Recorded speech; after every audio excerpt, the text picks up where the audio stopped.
Yo, yo, yo, what's going on? It's Crazy Kurt Comics. I haven't done one of these in a while. And you know what? I got excited when I went to the comic book store this week. And you know what? I was thinking everybody does a new comic book day video on Wednesday. But I'm going to wait 2 days to do my video, and my video will stand out. But I want to talk about two new comic books I got this week at the LCS. I thought they were kind of good ones to talk about. These weren't even on my radar of comic books I was going to get. I picked them up. I want to talk about them. So stick around for Crazy Kurt Comics. We're going to talk about two new books. It's going to be kind of awesome. Let's go!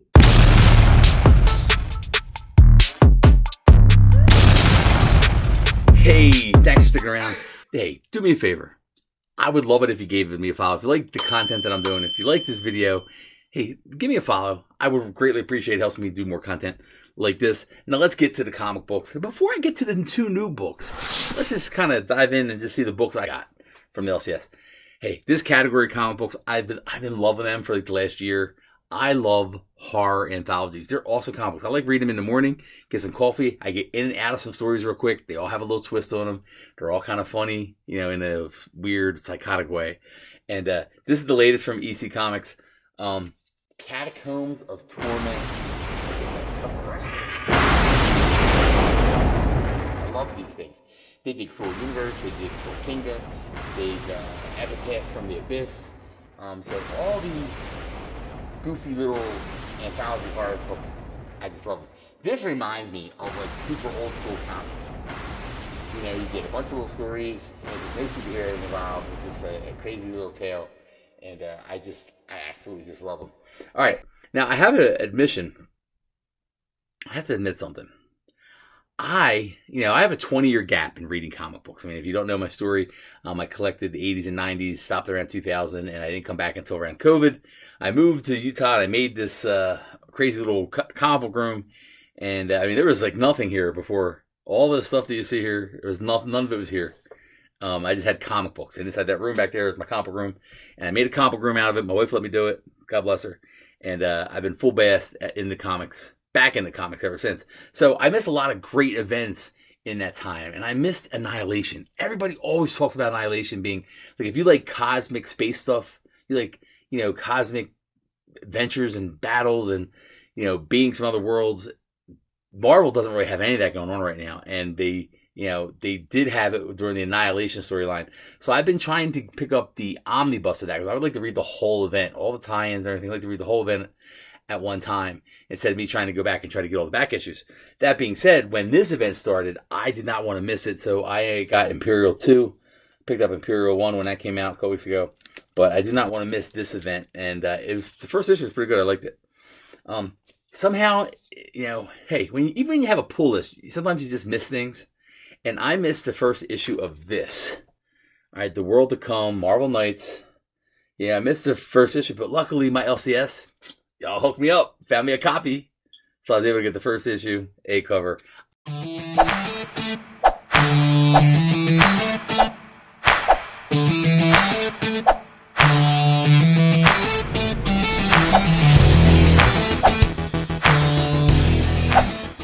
And then what I also like to do when I go to the LCS is when I go to the LCS, I get my books. And it is just the books like I don't want to ever miss out on. They're my standard books. But I still like to look at the wall and, to get different things. And I love to go through the back issues. I'm extremely lucky. My LCS is called Black Cat Comics in Salt Lake City. And he has about 200 short boxes of back issues all the time. I go in there, there's always new stuff. Like when I went there on Thursday this week, so I wasn't able to go on Wednesday, I went on Thursday. He was putting out 4 stacks of comics about this big. They were going into the bins, all different kinds of stuff. And in those stacks, I found 2 goodies that I've been looking for. First one is Peter Parker, the Spectacular Spider-Man number 108. I've been trying to go back and get all the black suit stuff whenever I can find them. So I add that to the collection. And then I was able to pick up this. I didn't have this in my collection. This came out a little bit before I started collecting comics. But this is 1984, Marvel. And again, black suit. I was able to pick one up. Yeah, number 1 that came in. So I was able to get this. And truth be told, it's not a perfect comic book. There's a little bit of rippling down here at the bottom, but you can't, when it presents on the wall, you really can't tell it. And this is not something I'll ever sell. I love the character. I love Spider-Man. Probably my favorite superhero. But up on the wall, it looks it looks just as good as a perfect copy of this. So saved a little bit of money. I got the lesser copy because that's what he had. So there are the books I got from the LCS this week, with the exception of 2, and that's the whole reason why we're here. We're here to talk about these 2 books. I thought they were really interesting books to talk about. Again, not on my radar. Wasn't planning on getting these. I just saw them, and you know what? I said, that's a great idea. I want to get that. I don't even know what they're about. I didn't read any solicitations. And sometimes, as big of a comic book fan as you may or may not be, you just can't hear about every single thing, or you can't remember every single thing that comes out.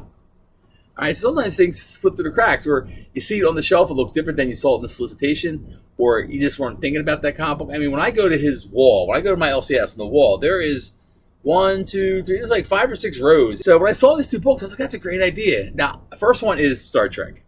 I love Star Trek. I'm a huge Next Generation fan. I used to watch the original series all the time on reruns when I was a kid. I watched Deep Space Nine. I watched Voyager. I watched Enterprise. I watched Discovery. I love Strange New Worlds. I love the Picard series that they had. So I love Star Trek. I love all the movies. I saw this book. And we all know the joke. We all know the trope.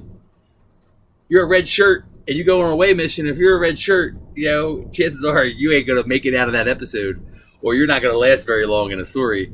And they made a comic book. God bless IDW. And they made Red Shirts #1. Star Trek Red Shirts #1. Just the cover alone made me want to go buy it. Like, is this an anthology series? Is it a story? Is it just one story about like a red ensign that gets like killed in an away mission? Like, I don't know. It seemed like it's a parody, right? Red Shirts, but it's not a parody. It's actually a story. And I didn't know it until I got it home and looked at it. And I got it home and looked at it. I'm going to open it up right here. It's a full-blown story. It's a 5-issue miniseries they're doing. Red Shirts. And I like that the series knows, like, it doesn't shy away from the fact that they know, these characters know that the Red Shirts are like the first line of defense on away missions or in battles and things like that. Like, they're meant to take the fall so that the captain or the lieutenant or like, the engineer, like the important people on the ship, they live on. So it opens up to this page, obviously a whole bunch of crew members, and they're all low-level security red shirt crew members.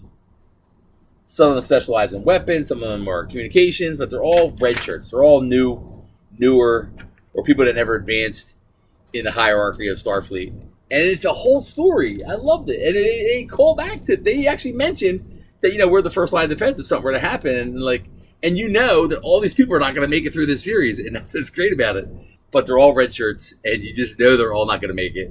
One guy dies horrifically funny. And it's not a parody. It's not supposed to be a comedy anyway, but they do. It's self-referential, the trope of red shirt crew members dying all the time. I mean, it's not lost in this book, and I think that's a plus for it. And the cover was great. The cover made me want to buy it. There's 2 or 3 additional covers.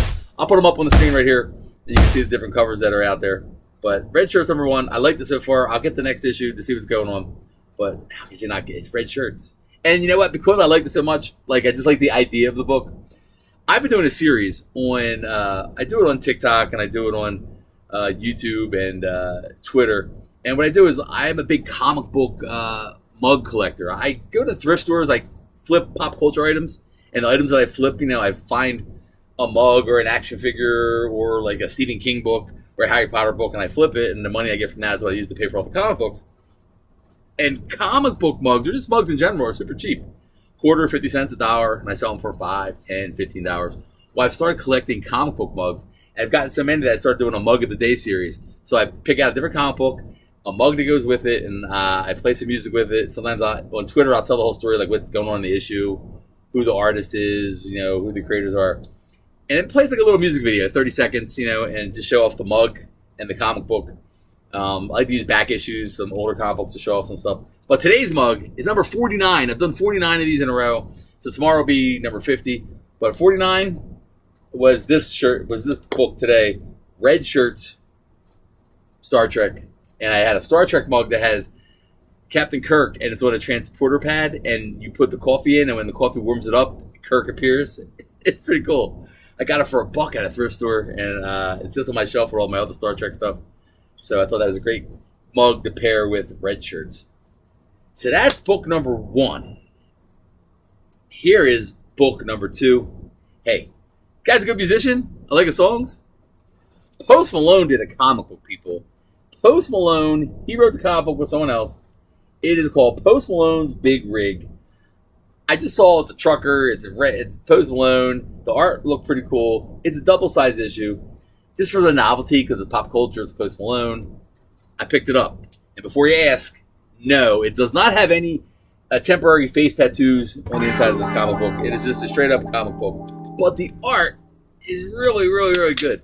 So we're going to open this up a little bit and kind of show you the artist. The artist is, and forgive me for not remember who it is, Nathan Gooden. Nathan Gooden is the artist on this.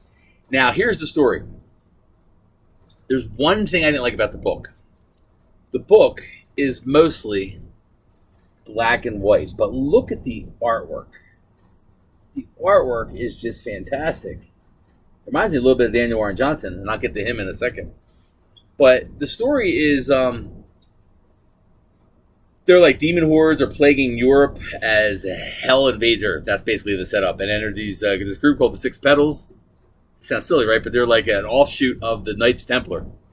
So anyway, like these demons from hell are like chasing people into a church, and this mother and daughter don't make it into church in time. And then this dude shows up at the end in a big rig and removes everybody down in this big truck. And then there's this evil girl. And it's a little girl, but she's a witch. She's not really evil, but she's trying to drive all the people back to hell. So they kill one of the princes of hell. Apparently, Satan himself has a whole bunch of princes of hell, and they're trying to kill different princes of hell to make the devil come to the surface, and they try to kill him.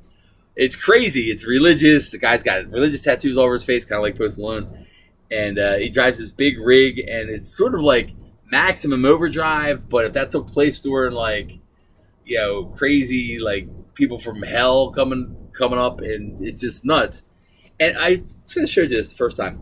It's mostly black and white. When I say mostly, it's almost like a black, white, and blood book that Marvel would put out. Every now and then there are splashes of like red. You see the truck is red there, but the whole issue is mostly black and white.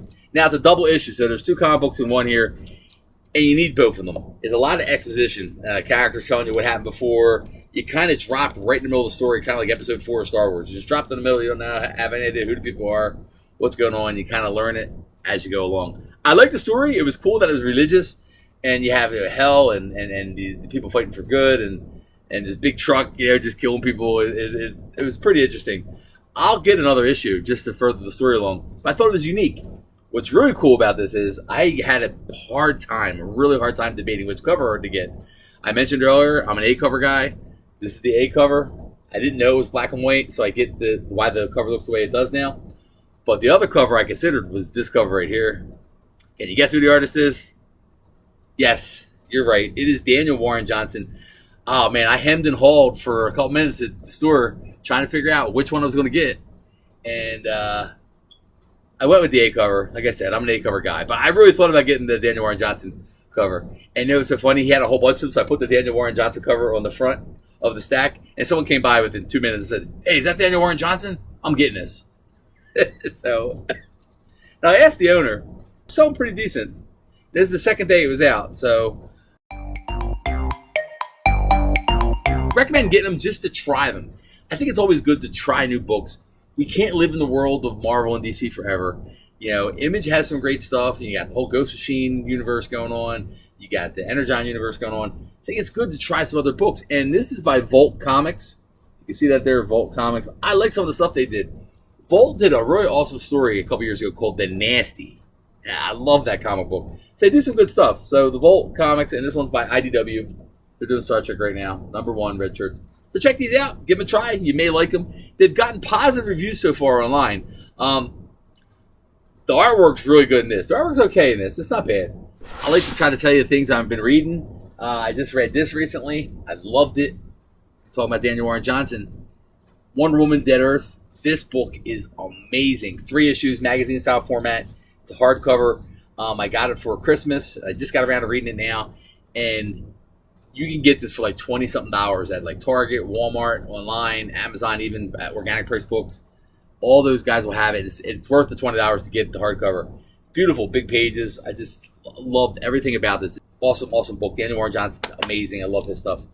And the other thing that I'm reading, this is the thing I'm really reading ongoing for a while now.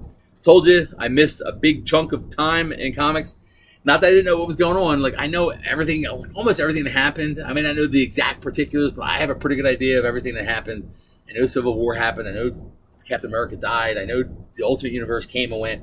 So I know all these things. One book that I just never read the story. I know exactly what the ending is, so that's kind of spoiled for me. But it doesn't take away. This is phenomenal so far. My mother-in-law, God bless her, my birthday was last month. She picked up this for me. It's Batman Under the Red Hood, the deluxe edition. This covers like 20-something issues, and it's awesome. About halfway through it, I love every second of it. This is so good. So, and I know the ending, so the endings are spoiled, but that doesn't take away from my enjoyment. I just really like this. I like Batman more and more every day. I mean, every time I think I can't like Batman anymore, I read something and it further I like Batman. But sometimes I go back and forth between Spider-Man and Batman and which one I like more. But right now, Batman, this book is just amazing. So I'm going to keep reading this one.